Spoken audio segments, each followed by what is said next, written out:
ನನಗೆ ಮಾಧವಪಟ್ಟಿ ಬಗ್ಗೆ ಕೇಳಿದಾಗ I felt like how it is possible ಅಂತ. ಅಂದರೆ ಒಂದು ಸಣ್ಣ ಗ್ರಾಮ, ಮೂಲಭೂತ ಸೌಕರ್ಯಗಳಿದೆಯಾ ಅಂದರೆ ಇವತ್ತಿಗೂ ಇಲ್ಲ ಆ ಗ್ರಾಮದಲ್ಲಿ. ಆದರೆ ಮ್ಯಾಕ್ಸಿಮಮ್ ಕುಟುಂಬಗಳು ಇಂಡಿಯನ್ ನ್ಯಾಷನಲ್ ಸರ್ವಿಸಲ್ಲಿ ಇರುವಂತಹ ಕುಟುಂಬಗಳ ಸದಸ್ಯರನ್ನು ಹೊಂದಿದ್ದಾರೆ. ಒಬ್ಬ ಶಿಕ್ಷಕರು ಶುರು ಮಾಡಿದ್ದು ಅಲ್ಲಿಂದ ಅದು ಶುರು ಆಯಿತು, ಅದು ಹಾಗೆ ಸ್ಪ್ರೆಡ್ ಆಗ್ತಾ ಇದೆ. ಇರುವಂತಹ ಎಲ್ಲ ಕುಟುಂಬಗಳಲ್ಲೂ ಒಬ್ಬ IAS IPS ಅಥವಾ ಬೇರೆ ಯಾವುದೋ ಸರ್ವಿಸ್ ಮಾಡ್ತಾ ಇರುವಂತಹ ಒಬ್ಬ ಸದಸ್ಯ ಆದರೂ ಇದ್ದಾರೆ. ಐ ಥಿಂಕ್ ಒಂದು ಕುಟುಂಬದಲ್ಲಿ 5 ಜನ ಏನೋ ನ್ಯಾಷನಲ್ ಸರ್ವಿಸಲ್ಲಿ ಇರೋರು ಇದ್ದಾರೆ. ಹೆಂಗೆ ಅನ್ಸುತ್ತೆ ಅದು ಮಾಧವಪಟ್ಟಿ ಬಗ್ಗೆ ಕೇಳಿದಾಗ ನಿಮ್ಗೆ ಹೆಂಗೆ ಅನ್ನಿಸ್ತು? ಇಲ್ಲ, ಇದು ನಮಗೂ ಸರ್ಪ್ರೈಸಿಂಗ್ ಇತ್ತು. ಬಟ್ ಐ ಫೀಲ್ ಅದೇ ಆ ಒಂದು ಕಲ್ಚರ್ ಡೆವಲಪ್ ಆದಾಗ, ಈಗ ಒಬ್ಬ ಟಾಪರ್ ಒಂದು ಫ್ಯಾಮಿಲಿಯಿಂದ ಬಂದಾಗ ಅವರು ಬರೀ ನನ್ನ ಯಶಸ್ಸು, ನನ್ನ ಸಕ್ಸಸ್ಸು ಅಂತ ಅಲ್ಲಿಗೆ ಲಿಮಿಟ್ ಆಗಬಾರ್ದು.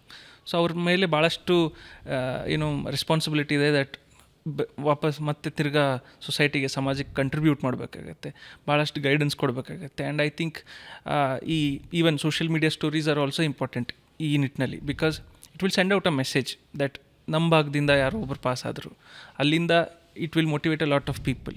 ಮತ್ತು ಆ ಮೋಟಿವೇಶನಿಂದ ಇನ್ನಷ್ಟು ಜನ ಪ್ರಿಪ್ರೇಷನ್ಗೆ ಹಿಡಿತಾರೆ.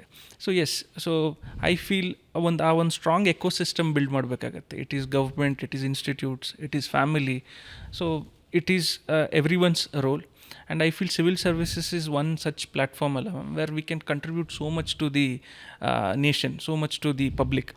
So ಆ ಒಂದು ಎಕೋಸಿಸ್ಟಮ್, ಆ culture we have to develop strongly. And ಮಾಧವಪಟ್ಟಿನಲ್ಲಿ it has happened. And I feel such ecosystems have to be created even ಕರ್ನಾಟಕದಲ್ಲಿ. ಯಾಕಂದರೆ ಇಲ್ಲಿಂದ ಯಾರು ಪಾಸ್ ಆಗಿ ಹೋಗ್ತಿದ್ದಾರೋ ವಾಪಸ್ ತಮ್ಮ ಗ್ರಾಮಗಳಿಗೆ, ತಮ್ಮ ಊರುಗಳಿಗೆ ಅದರದ್ದು ಒಂದು ಸಣ್ಣ ಸೇವೆ ಕೊಟ್ಬಿಟ್ರೆ ಐ ಥಿಂಕ್ ಆಯಾ ಗ್ರಾಮಗಳು ಬೆಳ್ಕೊಂಡ್ಬಿಡುತ್ತೆ ಅಂತ ಅನ್ಸುತ್ತೆ. ಓಕೆ, IAS ಆಗೋ ಕನಸು ನಿಮಗೆ ಶುರು ಆಗಿದ್ದು ಯಾರಿಂದ? ಅಂದರೆ ಯಾರಾದರೂ ಇದ್ರಾ, ಇನ್ಸ್ಪೈರ್ ಆದ್ರಾ, ಹೆಂಗೆ? ಲೈಕ್ ಚಿಕ್ಕಂದ್ರಿಂದನೂ ಭಾಳಷ್ಟು ನಾನು ಬೇರೆ ಬೇರೆ ಊರುಗಳಲ್ಲಿ ಬೆಳೆದೆ. ಸೊ ಪ್ರತಿ ಸಲ ಹೋದಾಗ ಡಿಫ್ರೆಂಟ್ ಕೈಂಡ್ಸ್ ಆಫ್ ಚೇಂಜಸ್ನ ಅಬ್ಸರ್ವ್ ಮಾಡ್ತಿದ್ದೆ. ಆ್ಯಂಡ್ ಪ್ರತಿ ಸಲ ನಾವು ತಂದೆಗೆ ಪ್ರಶ್ನೆ ಮಾಡ್ತಿದ್ದೆ, ಯಾಕೆ ಈ ಊರು ಇಷ್ಟು ಡೆವಲಪ್ ಇದೆ ಆ್ಯಂಡ್ ಇನ್ನೊಂದು ಊರು ಅಷ್ಟಿಲ್ಲ, ಅವ್ರದ್ದು ಏನಾದ್ರು ಚೇಂಜಸ್ ಆಯ್ತು ಅಂದರೆ. ಆವಾಗ ಮನಿಮನನ್ ಸರು ಹುಬ್ಳಿ ಧಾರವಾಡ ಕಮಿಷನರ್ ಆಗಿದ್ದರು, municipal commissioner. So he was taking up a lot of activities. Firebrand officer DK Ravi sir ಆಗಿರ್ಬೋದು, he was my inspiration. And ultimately ಆ ಒಂದು ಕುತೂಹಲ it turn into a lot of questions. And ಅಲ್ಲಿ ನನ್ನ ತಂದೆ ಹೇಳಕ್ಕೆ start ಮಾಡಿದ್ರು, ಹಿಂಗೆ ಸಿವಿಲ್ ಸರ್ವಿಸಸ್ ಇರುತ್ತೆ, this is what an IAS can do. ಅವರು ಯಾವತ್ತೂ ಈ ಪವರ್ಸ್, ಪ್ರಿವಿಲೇಜಸ್ ಬಗ್ಗೆ ಮಾತಾಡಲಿಲ್ಲ, ರೆಸ್ಪಾನ್ಸಿಬಿಲಿಟೀಸ್ ಬಗ್ಗೆ ಮಾತಾಡಿದ್ರು. ಏನು ಚೇಂಜಸ್ ಮಾಡ್ಬೋದು ಒಬ್ಬ IAS ಸಮಾಜದಲ್ಲಿ, ಅದ್ರ ಬಗ್ಗೆ ಮಾತಾಡಿದ್ರು. ಸೊ ಅದು ನನಗೆ growing up it motivated a lot. And ಈಗಲೂ ಲೈಕ್ ಈವನ್ ಡ್ಯೂರಿಂಗ್ ಪ್ರಿಪ್ರೇಷನ್ ಭಾಳಷ್ಟು IAS ಆಫೀಸರ್ ಸ್ಟೋರೀಸ್ನ ಅಬ್ಸರ್ವ್ ಮಾಡಿದಾಗ ಅದು ಇನ್ಸ್ಪೈರಿಂಗ್ ಅನ್ಸಿತ್ತು ಸ್ಟೋರಿ. ಯಾವುದು ನನಗೆ ಜಾಸ್ತಿ ಅಂದರೆ DK ರವಿ ಸರ್ದು ಒಂದು ಅದ್ಭುತ ಇನ್ಸ್ಪಿರೇಷನ್. ಮೇಘಶ್ರೀ DR ಈಗ ಕರೆಂಟ್ಲಿ ವಯನಾಡ್ DC ಇದ್ದಾರೆ, ಅವರು she's my role model.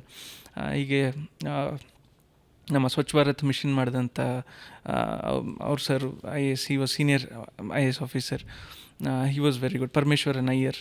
So ತುಂಬ ಇದ್ದಾರೆ. Like these stories motivated me. And ultimately my motivation is also comes from my village. ನನ್ನ ಹಳ್ಳಿ, ನನ್ನ ತಂದೆ ನನಗೆ ಬಿಗ್ಗೆಸ್ಟ್ ಮೋಟಿವೇಶನ್. ಪ್ರತಿ ಸಲ ಊರಿಗೆ ಹೋದಾಗ, ಬಿಕಾಸ್ ನಮ್ಮದು ಒಂದು rain shadow area, drought prone area. So ಭಾಳಷ್ಟು ಇನ್ನೂ ಈಗ even to this day drinking water problem exist ಇದೆ. ಸೊ ಪ್ರತಿ ಸಲ ಆ ಊರಿಗೆ ಹೋದಾಗ ಆ ಸಮಸ್ಯೆ ನೋಡಿದಾಗ ಅವ್ರಿಗೊಂದಿಷ್ಟೇ, ಯಾವಾಗ DC ಆಗ್ತೀಯ, ಅದೊಂದು ಪ್ರತಿ ಸಲ ಅದೊಂದು ರಿಮೈಂಡರ್ ಇತ್ತಲ್ಲ, ಅದು ನನಗೆ ತುಂಬ ಛಲ ತುಂಬ್ತಿತ್ತು. ಪ್ರತಿ ಸಲ ಫೇಲ್ ಆದಾಗಲೂ ಅದೊಂದು ಆ ಒಂದು ಅವ್ರ ಏನಂತಾರೆ, ಅವ್ರ ಆಸೆ ಏನಿತ್ತು ಅದನ್ನು ಪೂರೈಸಬೇಕು ಅಂತ ಒಂದು ಇನ್ನಷ್ಟು ಮೋಟಿವೇಟ್ ಆಗ್ತಿದ್ದೆ. So all of this is my motivation. ನನ್ನ ತಂದೆ ಕೂಡ ನನ್ನ ಮೋಟಿವೇಶನ್. ಅವ್ರ ಜೀವನನೇ ನನಗೆ, ಅವ್ರ ಬದುಕೇ ನನಗೆ ಮೋಟಿವೇಶನ್. ವಂಡರ್ಫುಲ್.